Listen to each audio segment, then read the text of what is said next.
지난 한 주간 하나님께서 여러분에게 허락하신 그 때를 살아내신 모든 분들을 축복합니다. 저희가 살펴본 지난주 본문의 느헤미야는 하나님께 기도하고 하나님께서 그 기도를 응답하셔서 그가 왕의 술 맡은 관원장이 되는 장면을 우리 나누었습니다. 왕과는 물리적으로 아주 가깝고 정서적으로도 가까울 수밖에 없는 자리, 권력으로부터 가까워지는 것은 모든 사람들에게 꽤 매력적인 것일 겁니다. 그런데 그것은 한편으로는 부담이 되기도 하는 것입니다. 높은 자리에 올라가는 만큼 많은 사람들에게 주목되기도 하지만 왕으로부터도 어떤 평가를 받아서 어떻게 내가 다른 처지, 다른 신분에 놓일지 모르는 그런 위험 부담을 안게 되기도 하기 때문입니다. 그럼에도 불구하고 많은 사람들은 높아지고 싶어 합니다. 여러분도 높아지고 싶으십니까? 느헤미야는 나는 높아지고 싶다라고 생각한 적은 없는 사람이었던 것 같은데 하나님은 의아하게도 그에게 왕의 술 맡은 관원이라고 하는 직함을 허락하셨습니다. 그리고 그것이 그에게 일어난 기적의 끝이 아니었습니다. 만약 느헤미야가 그의 삶의 목표를 왕의 술 맡은 관원, 왕에게 인정하는 사람 정도가 되었다면 아마 그는 꿈을 이뤘다고 생각했을 겁니다. 기도를 멈췄을 겁니다. 하나님께서 내 꿈을 이루셨다. 난 이제 여기에서 행복하게 살아야지. 그런 생각을 하면서 살았을지 모르지만 느헤미야를 향한 하나님의 꿈은 그 정도가 아니었습니다. 그는 왕 앞에서 놀라운 은혜를 누렸습니다. 왕은 느헤미야의 얼굴에 그늘이 진 것을 보고 그를 염려하게 되었습니다. 그게 말이 안 되는 겁니다. 왕이 부하를 보고 그 부하의 심기를 걱정하는 일은 현실 세계에서 잘 일어나지 않습니다. 여러분 회사에서 여러분보다 높은 직급의 사람이 여러분의 표정을 보면서 혹시 무슨 일 있어? 그런 경험 있으십니까? 저는 군 생활할 때 한 6개월 동안 죽상으로 다녔던 적이 있거든요. 아무도 저에게 그렇게 물어보지 않았습니다. 혹시 배고프세요? 꽤 제가 힘든 시간을 보낼 때도 제가 모시고 있던 분이 꽤 높은 계급이셨음에도 불구하고 그분은 저에게 그런 것을 물어보신 적이 없습니다. 이런 일은 현실 세계에서 쉽게 일어나는 일이 아닙니다. 그런데 느헤미야가 그 가운데 왕이 느헤미야의 마음을 궁금하게 하나님이 그를 역사하고 계시는 것이죠. 그 가운데 느헤미야가 왕으로부터 엄청난 은혜를 입습니다. 말씀을 계속 묵상하시는 분들은 아시겠지만 왕의 이름으로 된 조서를 가지고 고국으로 돌아가는 일은 쉽게 일어나는 일이 아닙니다. 어떤 사람에게는 그런 일이 우연히 참 잘 풀렸네라고 여길지 모르겠지만 기도했던 느헤미야에게는 그가 경험하는 모든 것이 하나님이 베푸신 은혜와 같은 것이었습니다. 그러니까 여러분 기도하셔야 됩니다. 기도하지 않고서 내 인생에 일어나는 일은 오해하기 딱 쉽습니다. 좀 잘한 것 같고 이 정도면 괜찮은 것 같고 역시 나는 좀 나쁘지 않은 사람이야, 이런 오해를 하게 됩니다. 혹은 하나님께 전혀 감사하는 마음이 들지 않게 될 수도 있습니다. 하나님이 여러분의 인생에 꽤 많은 은혜를 베풀어 주셔서 저와 여러분이 여기에 있는 것은 정말 확실합니다. 청년의 때에 힘껏 선교할 수 있고 셀로 모여서 모을 데가 없어서 밖에 나가야 될 것 같아, 그런 공동체를 여러분 아무나 만나는 것은 아닙니다. 여러분에게 하나님이 베푸신 은혜가 있습니다. 그 은혜 가운데 느헤미야도 지금 자신이 예루살렘으로 돌아가는 그 여정을 걸어가고 있는 것이죠. 그리고 마주한 상황은 그의 기대와는 좀 다른 것이었습니다. 고국에 있는 백성들이 얼마나 어려움을 겪었는지 참혹함 그 자체를 만나게 되었습니다. 상대적으로 페르시아라고 하는 대제국은 당시에 제일 안전한 나라가 어디지? 라고 하면 뽑힐 만한 곳이었습니다.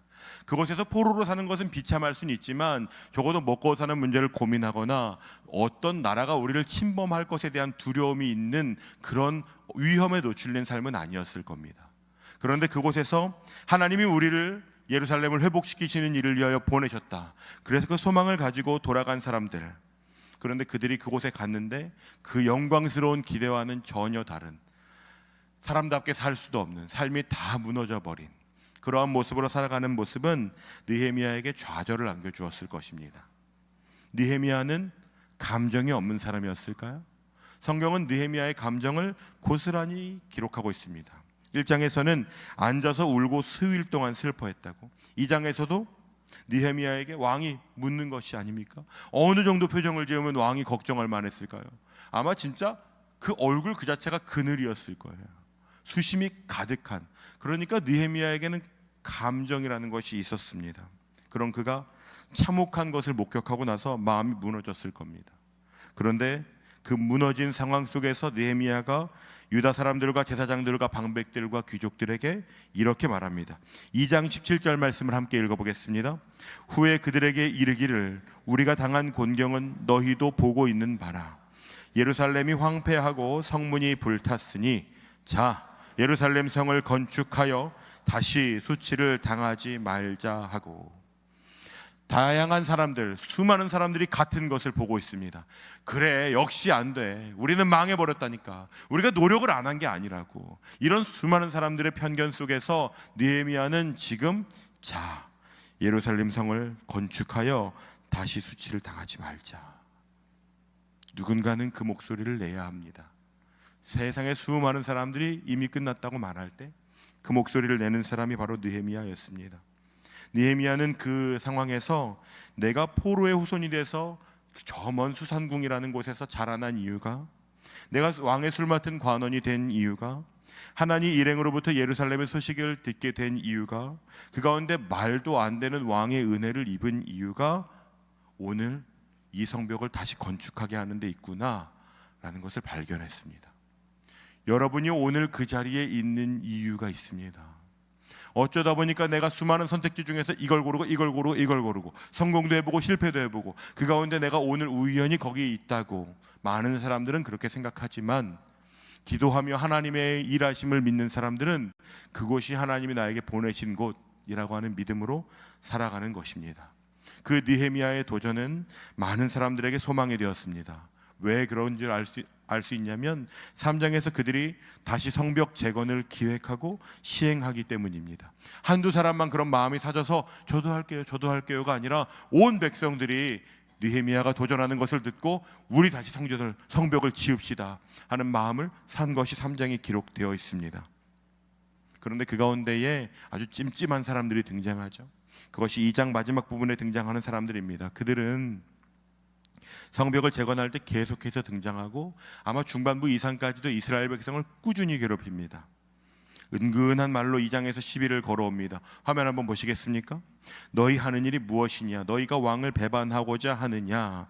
너희에게는 예루살렘에서 아무 기업도 없고 권리도 없고 기억되는 바도 없다고 느헤미야가 그렇게 이 사람들의 말에 대답했음에도 그들이 물러서지 않습니다. 처음에는 은근히 너희 그렇게 하려고 하는 거야? 너희가 걱정돼서 그래. 그렇게 말하는 것 같았는데 그들은 점점 분노하고 비웃고 공격해오기까지 합니다. 그들이 마침내 예루살렘을 공격하기로 결정하는데 당시에 이들이 어디에 있었는지 이미지를 한번 보시면 이스라엘이 지금 저 가운데 색칠되지 않은 곳에 있습니다. 산발락과 도비아와 게셈이 지금 정말 사방을 감싸고 있습니다. 이스라엘 백성들은 그러니까 지금 사방에서 몰려오는 적들을 방어하는 일에 정신을 다해야 되는 것입니다. 사람들은 그 가운데 이렇게 말합니다. 4장 10절부터 보시면 유다 사람들이 흙무더기가 이렇게 많다고, 우리 너무 지쳤다고, 우리는 성벽을 지을 수 없을 거예요. 사람들이 그 말에 요동치는 사람들이 있었습니다. 여러분은 어느 쪽에 한 스푼을 더하는 사람이십니까? 그거 안 되는 일이야. 나도 그거 해봤어. 나도 옛날에는 그런 마음이 있었어. 그런 이야기가 얼마나 사람의 마음을 힘 빠지게 하는 줄 아십니까? 여러분, 누군가 거룩한 일을 향해 도전할 때 나도 말씀 묵상 옛날에는 매일 했었어, 그런 얘기 하지 마십시오. 내가 오늘 안 하고 있으면 응원이라도 해줘 제발. 나도 지난달엔 열심히 했어, 그런 얘기 하지 말라고. 누가 운동한다 그러면 나도 옛날에 이런 얘기 하지 마세요.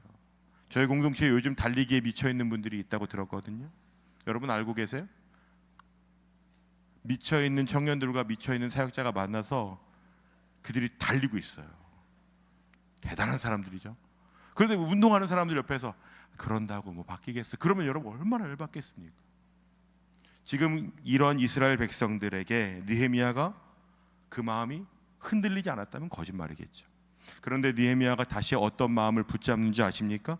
4장 14절을 함께 읽어보겠습니다. 내가 돌아본 후에 일어나서 귀족들과 민장들과 남은 백성에게 말하기를 너희는 그들을 두려워하지 말고 지극히 크시고 두려우신 주를 기억하고 너희 형제와 자녀와 아내와 집을 위하여 싸우라 하였느니라. 느헤미야가 그 흔들리는 사람들의 마음을 다 부여잡고 너희는 두려워하지 마. 우리는 그들을 말하며 살아가는 사람들이 아니야. 크고 두려우신 주를 기억하고 싸울 준비를 해라. 그렇게 이야기하는 것입니다. 그렇다면 여러분의 기대 가운데 5장은 어떤 내용이 기록되면 좀 자연스러울까요? 힘을 모아서 무너진 성을 건축하고 성이 완공되어져 가고 이스라엘 백성들이 사방에서 오는 공격들을 이겨내는 일들이 나오면 참 좋을 것 같습니다. 그런데 5장 1절은 이렇게 기록하고 있습니다. 함께 읽어보겠습니다. 그때의 백성들이 그들의 아내와 함께 크게 부르짖어 그들의 형제인 유다 사람들을 원망하는데, 느헤미야가 바깥에서부터 오는 그 환난들, 사람들이 이거 안 된다니까요, 저는 이거 못해요, 그런 사람들, 이거 우리가 노력해봤습니다만 이제는 안 돼요, 포기하세요. 그런 사람들의 마음을 사서 이제 우리 건축과 함께 이 전투를 준비하자라고 이야기했는데, 유다 사람들이 이렇게 이야기하는 것입니다. 그들은 같은 민족입니다. 같은 세계관과 같은 정체성 안에 살아가는 사람들입니다. 말이 통하는 사람들, 그런 사람들이 지금 내부에서부터 새로운 어려움을 꺼내 들고 있는 겁니다. 여러분 5장을 묵상하시면 그러니까 좀 마음이 답답해집니다. 어떻게 이런 일이 일어날 수 있나 싶습니다. 2절부터 5절을 보십시오. 세 번역으로 보면 더 절절하게 와닿습니다. 우리 딸들과 아들들, 식구가 이렇게 많아서 곡식이 필요한데 곡식이 없다고, 심지어 그들의 미래와도 같은 밭도 포도원도 집도 다 저당 잡혔고 이제는 세금을 낼 돈도 없어서, 우리 왕에게 세금을 낼 돈도 없어서 이제는 우리가 그것마저도 다 팔아버렸다고, 우리의 몸을 다 자식들을 동족에게 다 팔아 넘길 수밖에 없는 이러한 일이 일어나게 되었습니다. 끔찍한 일, 하나님께서 이스라엘 백성들에게 베푸시고 싶었던 하나님의 성품과 하나님의 통치와 같은 거라는 정말 다른 그러한 일들이 일어나 버리고 말았습니다. 왜 이런 일이 일어났을까요? 어느 날 갑자기 사람들이 마음이 돌변해서 오늘부터는 나쁜 짓 하면서 살아야지 라고 하면서 그렇게 정했을까요? 그러진 않았을 겁니다. 아주 하나씩 무너져서 마치 성벽이 벽돌 하나씩 쌓아서 완성되는 것처럼 그것이 하나씩 타협되고 무너지고, 이건 어쩔 수 없어, 이렇게 하는 게 어때 하는 수많은 타협들과 조율들이 지금 오늘과 같은 본문에 끔찍한 일을 만들어냈을 겁니다. 하나님은 분명히 이스라엘 백성들에게 이렇게 말씀하셨었습니다. 출애굽기 22장 25절에 보면 너희는 가난한 자에게 돈을 꾸어 주더라도 채권자와 같이 하지 말아라, 이자를 받지 말아라. 19절부터 20절 보시면 내가 형제에게 꾸어주면 이자를 받지 말아라. 하나님께서 말씀하시는 것이 있습니다. 신명기 15장 1절 3절에서는 너희는 7년에 한 번씩은 면제해줘. 너희가 마땅히 누릴 수 있어 보이지만 그때는 리셋 버튼을 누르는 거야, 알겠지? 하나님이 그렇게 정해놓으신 것이 있습니다. 그러니까 하나님이 이스라엘 백성들이 이렇게 살아가게 될 것이라는 것을 아셨습니까? 모르셨습니까? 하나님이 그것을 아셨습니다. 이게 우리가 살아가는 방식입니다. 우리가 찬양할 때는 나의 소원은 오직 주님을 높이는 것이라고, 나의 소망은 오직 유일한 주님을 찬양하는 것이라고 노래하지만, 안타깝고 부끄럽게도 우리가 관심을 가지고 우리가 목말라 하는 영역은 어떻게 하면 내가 더 취할 수 있지 하는 것입니다. 아닌 척하며 살아가는 것이지만 우리는 그것에 관심을 가진 존재들입니다. 하나님이 그것을 아십니다. 이스라엘 백성들을 하나님은 거룩한 하나님의 나라의 백성으로 여기시고 그 가운데 하나님의 나라를 실현하기를 원하셨습니다. 심지어 그것은 사람에게 뿐만이 아니라 땅과 가옥에게도 이렇게 하나님 말씀하셨습니다. 우리 신명기 19장 14절을 읽어보겠습니다. 내 하나님 여호와께서 내게 주어 차지하게 하시는 땅, 곧 내 소유가 된 기업의 땅에서 조상이 정한 내 이웃의 경계표를 옮기지 말지니라. 이들은 하나님께서 베푸신 땅의 경계가 있었습니다. 그러니까 내 땅이 넓어진다는 것은 다시 말하면 누군가의 땅은 반드시 좁아져야만 하는 것입니다. 내가 무언가를 더 누렸다면 그건 누군가가 가난해지고 궁핍해지는 것입니다. 그런데 지금 이스라엘 백성들은 그것을 넘어서서 그들에게 이자까지 받아주고 있습니다. 부자는 더 부자가 되고 가난한 사람은 더 가난해지는 이 끔찍한 일, 그런 일이 일어나 버렸습니다. 이방인은 영원하게 종으로 삼을 수 있는 것을 열어두셨지만 적어도 나의 백성이라면 동족들에게는 그 짓 하지 말아라, 그렇게 하나님 말씀하셨습니다. 그런데 그 가운데 그 어떤 것도 하나님의 마음이 이루어진 것이 없습니다. 제가 필리핀 마닐라에서 사역할 때 적지 않이 크게 충격받았던 한 사건이 있었습니다. 필리핀에는 매년 우리나라와 같이 태풍이 오는데 그 태풍이 우리나라는 귀여운 수준의 태풍이 옵니다. 사이즈 자체가 다르고 이 태풍과 폭우로 인해서 어마어마한 사람들이 목숨을 잃거나 집을 잃어버립니다. 제가 사역하던 약 10년 전에 마닐라에 2013년 11월에 하이엔이라고 하는 슈퍼 태풍이 온 적이 있습니다. 그때 방송에서 난리가 났었습니다. 저 태풍이 오면 정말 건물에 있는 유리창이 깨질 수 있다, 가로수가 날아갈 수 있다, 차들이 날아다닐 수 있다. 그래서 제가 속으로 웃었다고요. 그런데 며칠 전부터 비가 쏟아지는데 좀 무서운 거예요. 그리고 나서 다행히 제가 살던 지역에는 그렇게 큰 피해가 없었지만 그 가운데 직경 약 850km의 중형 태풍이 온 마닐라 전체를 덮어버렸습니다. 7,800여 명이 목숨을 잃었고 1,779명이 실종됐습니다. 피해액은 약 3조 6천억 이상이라고 필리핀 정부에서는 이때를 국가 비상사태로 선포했습니다. 그래서 제가 섬기던 한인교회뿐만 아니라 많은 교회들이 이 어려움을 당한 사람들, 그 지역을 좀 도와줘야 되겠다 하는 일들로 그 도시들을 방문했습니다. 그런데 그 사람들의 집에 방문을 해보고 나서 깜짝 놀란 일이 있었습니다. 집이라고 말할 수 없는 판자촌이 이미 다 날아갔고 정말 머리 위에 덮고 있던 것도 다 날아가 버렸는데 이 사람들이 그 집을 재건하려는 시도를 하지 않는 것이었습니다. 그래서 물어봤습니다. 다시 살아야 되는데 비 또 오면 어떻게 하느냐고. 그랬더니 그 사람이 하는 말이 비가 또 오면 또 날아갈 건데 뭐하러 집을 짓느냐고. 그때 그 사람들의 눈빛이 생각납니다. 해봐야 우리가 안 해본 게 아니라고, 어떤 희망을 가지지도 않는, 다시 도전할 만한 용기나 누군가가 말을 해준다고 해서 어떤 마음이 바뀔 것 같지 않은 그 차갑고 굳어버린 눈을 여러분 보신 적이 있습니까? 지금 느헤미야가 마주하고 있는 이스라엘 백성들의 눈이 아마 그런 눈이었을 겁니다. 우리가 노력을 안 해본 게 아니라고, 이제는 끝났다고. 저 사람들 저렇게 사는데 어떻게 변화를 꿈꾸느냐고, 이제는 다 늦어버린 것 같다고. 느헤미야도 그렇게 느꼈을 겁니다. 왠지 아십니까? 본문에 보면 그가 크게 노하였다고 얘기합니다. 어떻게 이렇게 살아갈 수 있느냐고. 그리고 나서 느헤미야가 이렇게 선택합니다.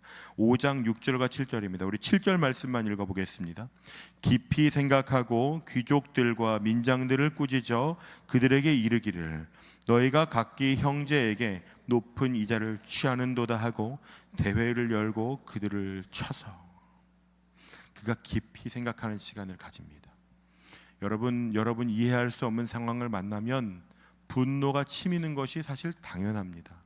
저는 조심스럽지만 분노가 치미는 것이 죄일까 하는 생각을 합니다.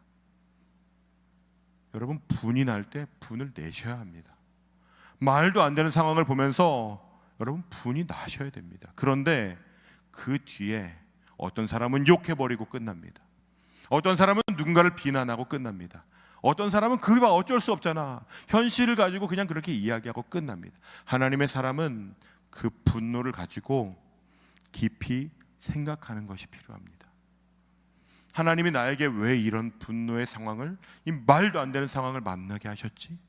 그리고 내가 그곳에서 선택하고 결정할 수 있는 하나님의 마음과 뜻과 계획이 이루어지는 것은 무엇이지? 여러분, 그것을 찾아 헤매셔야 됩니다. 그것은 터널이 꽤 길 수도 있습니다. 내가 있는 처지, 내 나이대에, 내 상황에서 모든 것을 다 바꿀 수 없을 수 있습니다. 하지만 지금 내가 선택할 수 있는 가장 거룩한 것을 선택하는 그런 도전이 필요한 것입니다. 그러니까 여러분, 거룩한 분노를 부끄러워하지 마십시오. 가끔씩 저도 거룩한 분노가 제 안에 이를 때가 있습니다. 말씀을 매일 보고 하나님을 경외하는 삶을 살고 싶은데 정작 내가 살아가는 내 모습은 야, 어떻게 내가 이런 은혜를 받았는데 이따위로밖에 못 살지 하는 생각이 들 때가 있습니다. 가끔씩 뉴스나 교계의 어떤 소식들을 들을 때 나도 그런 목사인데, 하나님의 은혜를 입은 사람인데, 하나님의 엄청난 은혜 가운데 내가 하나님의 백성이 되었는데 이렇게밖에 살 수 없나? 우리는 이 정도밖에 도전할 수 없나?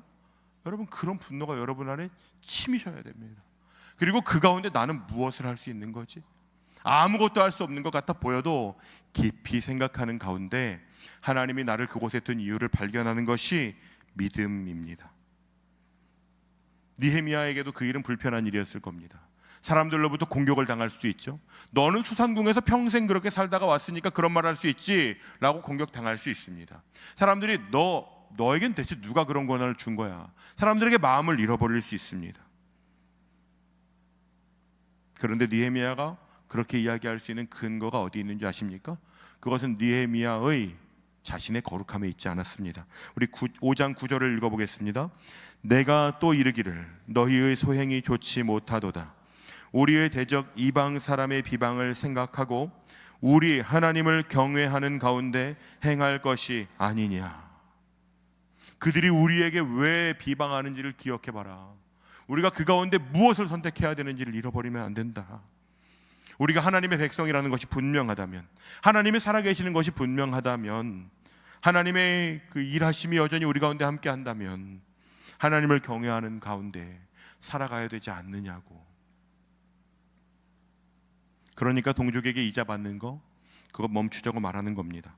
밭과 포도원과 올리브밭과 짚을 돌려주자고, 돈이나 양식과 세포도주의 이자를 받던 일을 다시 돌려주자고. 그것은 그러니까 공공연하게 손해를 보라고 하는 겁니다. 어제까지는 모두가 하던 일을 갑자기 느헤미야가 와서 그거 다 멈추라고 하면 여러분 기쁘시겠습니까? 오늘 집에 갈 때부터 지하철 환승이 안 된다면 불편하시지 않을까요? 버스에서 빵원이 찍히던 것이 갑자기 850원이 찍힌다면 손해보는 기분이 왜 안 들겠어요? 이스라엘 백성들이 그러니까 지금 공공연하게 손해를 보라고 이야기하는 것입니다. 여러분, 하나님을 경외하는 일 가운데 여러분 손해보아 보신 경험이 있으십니까? 하나님을 믿는 사람이기 때문에 회식 자리에서 눈치를 봤죠.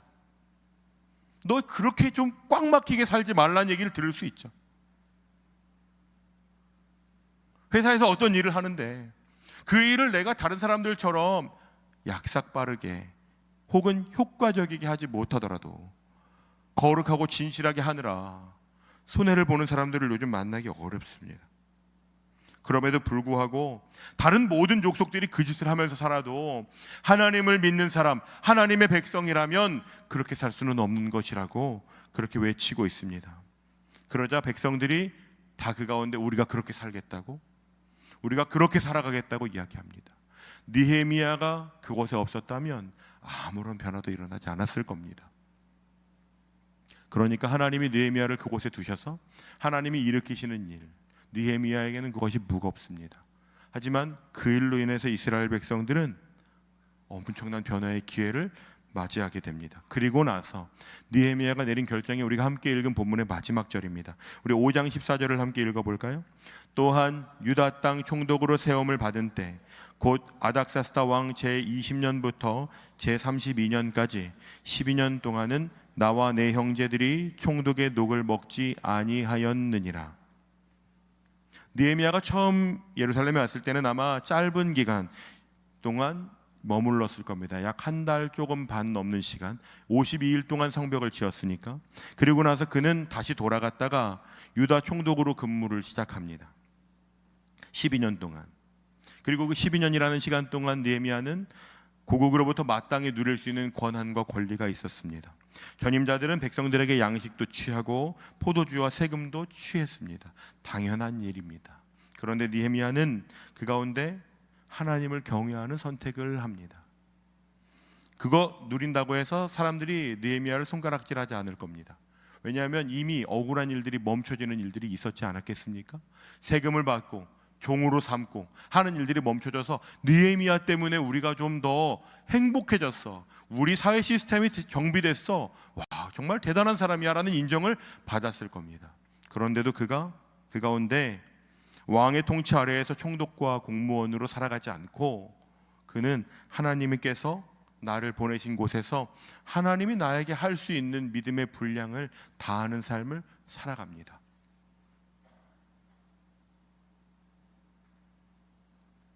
그 가운데에도 여전히 반대들은 가득합니다. 느헤미야서에는 그 반대가 계속해서 나와요. 하나님의 뜻을 따라 하나님의 길을, 하나님을 경외하는 길을 걸어간다는 것은 어쩌면 반대를 마주해야 되는 길입니다. 그렇지만 그 가운데 하나님께서 느헤미야를 꽤 주목하고 보고 계시는 것 같습니다. 왜냐하면 느헤미야가 그 시선을 인식하면서 살아가고 있기 때문입니다.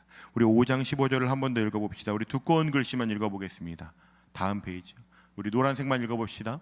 나는 하나님을 경외함으로 이같이 행하지 아니하고.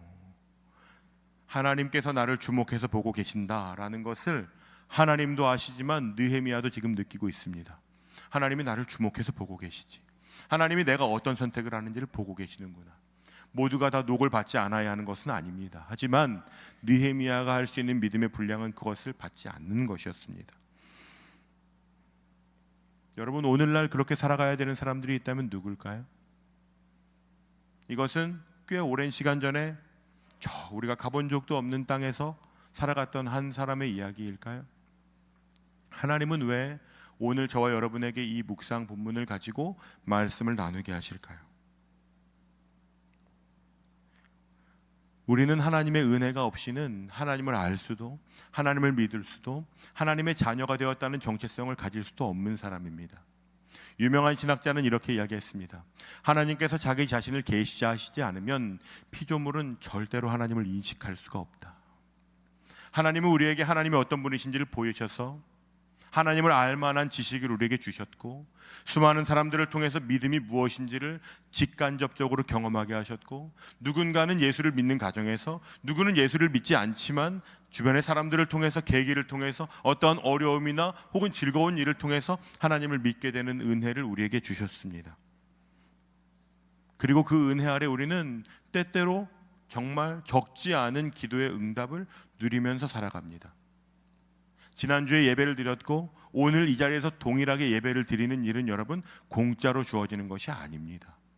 하나님이 우리를 인도하시고 하나님께서 돌보셔서 내가 정말 신속하고 다양하게 수많은 죄를 지어감에도 불구하고 하나님이 다시 우리를 예배의 자리로 부르시고 우리를 다시 하나님을 예배할 수 있는 자리로 부르셨다면,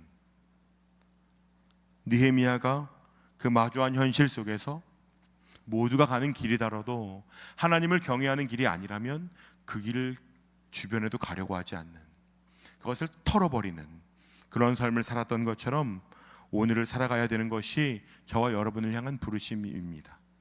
빌립보서 2장 말씀에는 이런 기록이 있습니다. 우리 함께 좀 긴 구절이지만 읽어보시겠습니까? 이는 너희가 흠이 없고 순전하여 어그러지고 거스르는 세대 가운데서 하나님의 흠없는 자녀로 세상에서 그들 가운데 빛들로 나타내며 생명의 말씀을 밝혀 나의 다름질이 헛되지 아니하고 수고도 헛되지 아니하므로 그리스도의 날에 내가 자랑할 것이 있게 하려 함이라.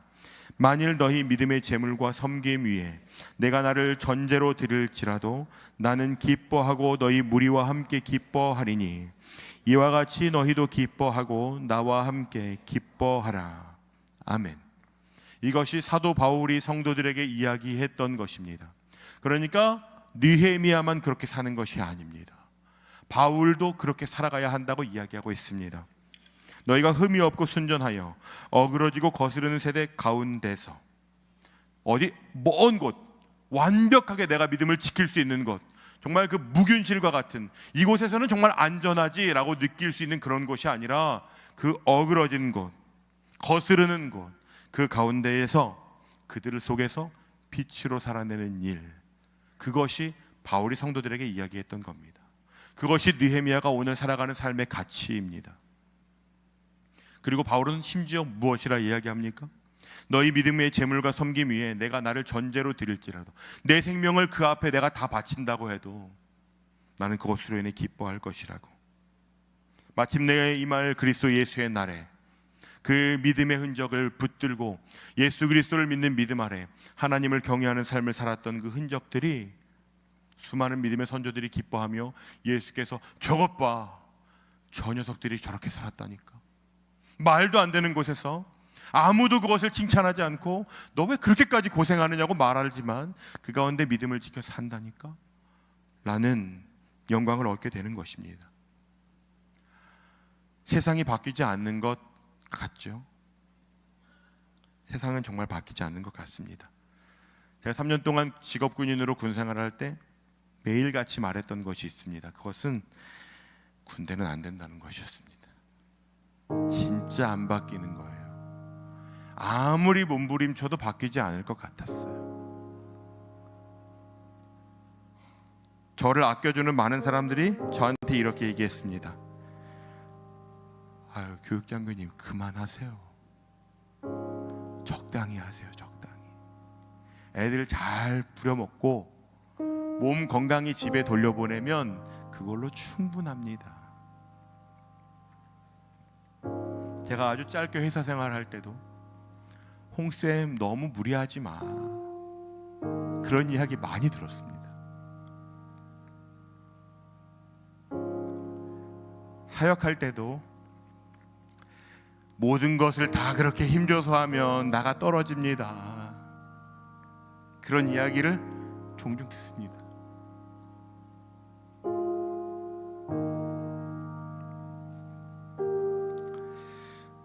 하나님은 느헤미야가 보고 싶으실 것 같습니다. 오늘 느헤미야처럼 사는 사람 만나기 어렵습니다. 저도 그렇게 살아가는 것이 두렵습니다. 설교 마무리를 하는데 잘 안 써지는 거예요. 나는 그렇게 사나? 여러분 그런 사람 만나보신 적 있습니까? 여기 계신 분들이 좀 그렇게 살아가시면 안 됩니까? 느헤미야처럼 흩어져가는 마음들을 모아서 하나님은 우리에게 무엇을 원하시는지를 기억하자고, 잘못되고 오그러진 것들은 좀 멈추자고. 다른 사람들이 너 그렇게까지 안 해도 된다고 말할 때 하나님을 경외하기 때문에 나는 하나님을 믿는 사람이니까 그래서 좀 손해도 보고, 그래서 땀을 좀 흘려보기도 하고, 억울해서 어금니를 꽉 깨물어 보기도 하고, 누군가한테 말할 수 없어서 교회 기도회 자리에 나와서 하나님 저 억울합니다, 언제까지 이렇게 살아가야 되는지 모르겠습니다, 하지만 제가 하나님을 경외하는 그 선택을 포기하지 않겠습니다. 그렇게 살아가는 일에 여러분의 하루하루를 한번 들여보시지 않겠습니까? 저도 하루하루가 저의 삶의 마지막인 것처럼, 오늘 이 예배가 나의 삶의 마지막 예배인 것처럼, 내가 오늘 드리는 이 기도가 하나님께 내가 드릴 수 있는 마지막 기도인 것처럼 그 절박함을 가지고 하나님의 도우심을 구하며, 제가 하나님을 경외하기 때문에 내가 이런 선택들을 할 수 있는 믿음을 부어달라고, 하나님의 얼굴을 바라보면서 나를 주목하고 계시는 하나님을 인식하며 제가 그렇게 살아가겠습니다. 그러한 결단과 고백으로 여러분에게 맡겨진 하루하루를 살아내는 모든 분들이 되시기를 축복합니다.